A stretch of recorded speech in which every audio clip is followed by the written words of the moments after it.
I have been trying to shoot this video for a couple of days. However, every time I get around to doing so, I'm cut off, or my children start crying, or I'm needed, somebody calls me. So honestly, this is the best time to get this video in, and I'm not even going to be worrying about editing or cutting the video. Or obsessing over the audio or anything like that. It's more about the message. I also wanted to mention that I am 9 months pregnant, so it is very difficult to catch my breath and go for long periods of time talking. So I did want to reach out and talk to some narcissistic survivor victims or current people that are dealing with a narcissist about a topic that I find very cohesive with narcissistic abuse, and that is the violation of boundaries and comfort levels for the victim. So I wanted to mention that narcissists thrive on making others feel terrible. They thrive on breaking self-esteems. They thrive on diminishing one's self-awareness. And with that comes one of the number one things you have to do in order to achieve those goals, and that is overstepping boundaries and overstepping comfort levels. I will be incorporating a few of my personal stories with my narcissist into this video. My narcissist, he was very high on the spectrum. My narcissist was definitely a malignant narcissist, and I'm still having difficulties figuring out whether or not he was psychopathic and suffered from psychopathy. So some of the stories may seem a little bit more extreme in comparison to other people and their immediate relations with a narcissist on a lower spectrum. But either way, all narcissists, they cohesively have the same characteristics and behaviors. They are just manifested on a spectrum. So a narcissist is like an alien life form, I call them. They do not view the world or other people as me and you do. They do not possess the same empathy that regular people do, and they are unable to connect with other people in the same manner that a normal person would. The narcissist is essentially living in a world alone. In their world, it is them, and the rest of the people on this earth are just background noise and actors. So they are center stage in their own world.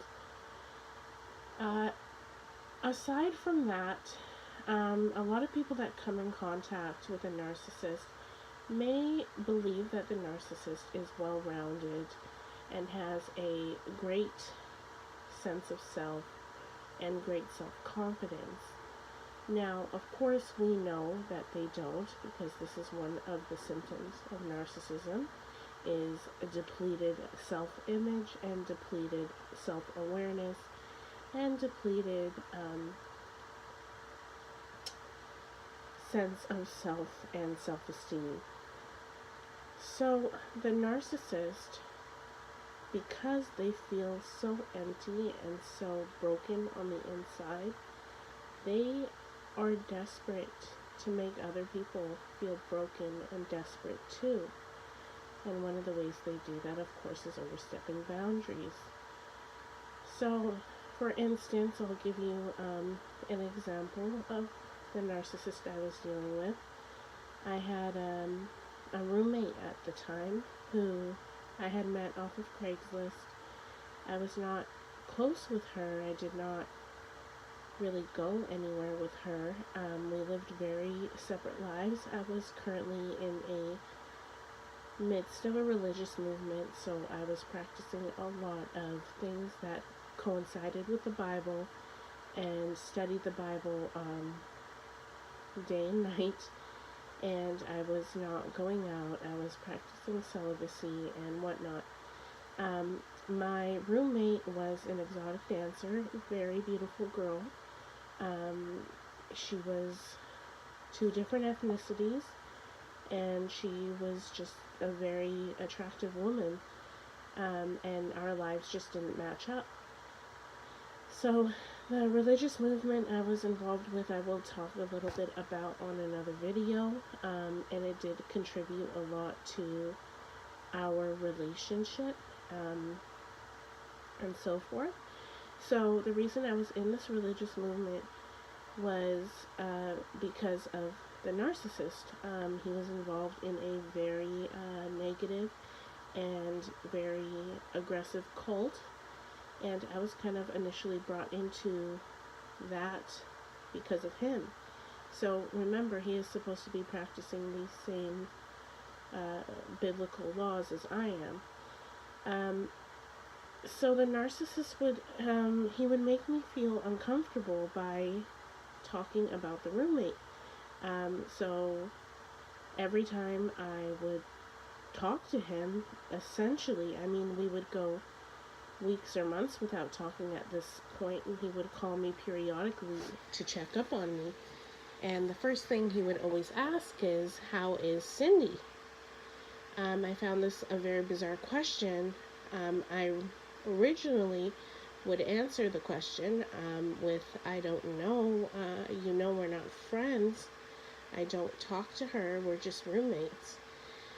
But he could tell that it made me uncomfortable, and it made me feel self-conscious, because this man had also never even sat down and had a conversation with Cindy. They were not acquaintances, and they never had shared a moment even. In passing by, I believe they may have said hi to each other in the house. So I found it, I knew it was to push my comfort level and to make me feel insecure. So I would just answer like that, and he would continue to do it. So if we were on the phone for 30 minutes, "How is Cindy?" would be brought up at least 2 or 3 times, to which I would answer the same way. And this continued on for a few conversations until I said, "I don't know why you ask me that. You know I don't talk to her, and you know what, it's making me really uncomfortable because I know why you're doing it." But it didn't matter. He continued even after I had his baby and 3 years removed from living with that woman. He would still ask me, "So how's Cindy doing? Have you talked to her?" And that's just to reel you back in and bring you back down. So they will take any opportunity they can to push your comfort zone if they know that it's affecting your self-esteem. That was one example of narcissistic overcrossing of boundaries. Another thing you'll notice is when you try and set boundaries with a narcissist, they take that as an immediate challenge. Remember, they're going their entire lives in competition mode. They are number one. They are the gatekeeper, wisdom holder. They have all of the answers to life's questions and the questions of the heavens. So they will take advantage of any boundary set because they know best. So if you set a boundary of maybe not going on scary rides at an amusement park, they know best, and they will push those boundaries and force you to go onto amusement park rides because that is the best thing for you at that moment because the narcissist says so.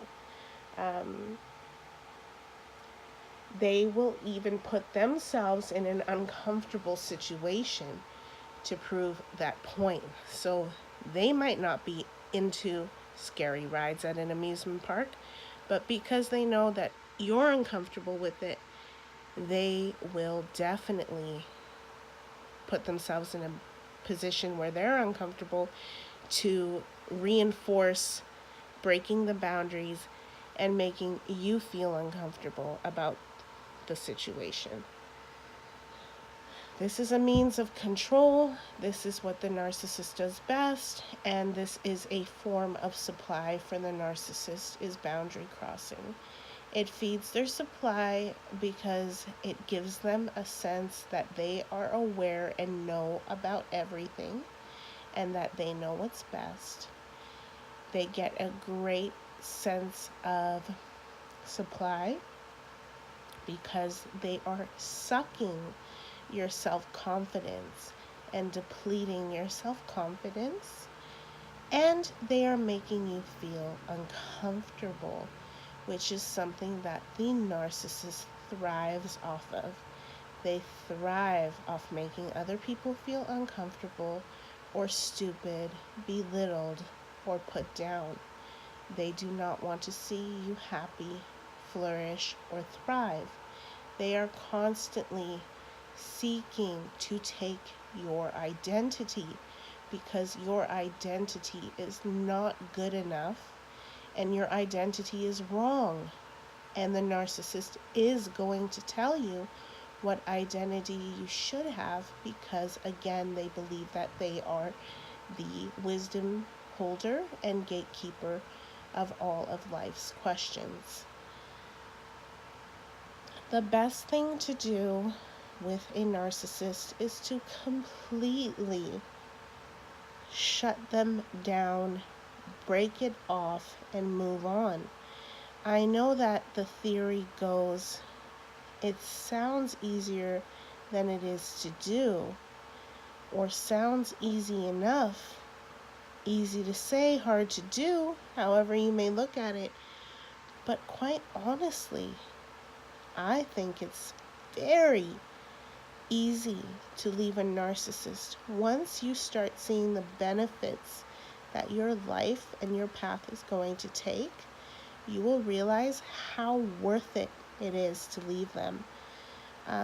If you are in a situation, you have been put into a situation with a narcissist and you're having to have an intimate relationship with them on a daily basis. I'm not talking about sexual, but I mean intimate relationship. They have taken away your identity, essentially. They've taken away who you are. You don't know who you are anymore. You've lost yourself. And they've done that by overstepping your comfort zones and your boundaries. And this just creates an overall sense of what we like to call crazy making. You can't relate to it. You don't understand it. No one's ever made you feel this way. And it just feels wrong. It feels wrong to have your boundaries violated. It's perplexing. It's bewildering. And you're just bamboozled by the whole thing. So you need to get out of that relationship. It is a must. If you have children with a narcissist and you have an excuse to continue contact with them, please don't use the excuse. You do not need to keep contact with a narcissist. Even if you have children with them, you will deplete yourself, you will strain yourself, and you will take away the happiness out of your life for no reason when you can just go no contact. I hope that this video may have helped a few of you in regards to crossing boundaries. And if you have any personal stories about situations that have happened to you, I'd like it if you left it down below. If you agree with the things I said, please leave a comment down below. and that would really help with the healing process for me and many other people that watch videos about narcissistic abuse. Thank you so much, and again, thank you for tolerating my first video without any edits. Thank you so much.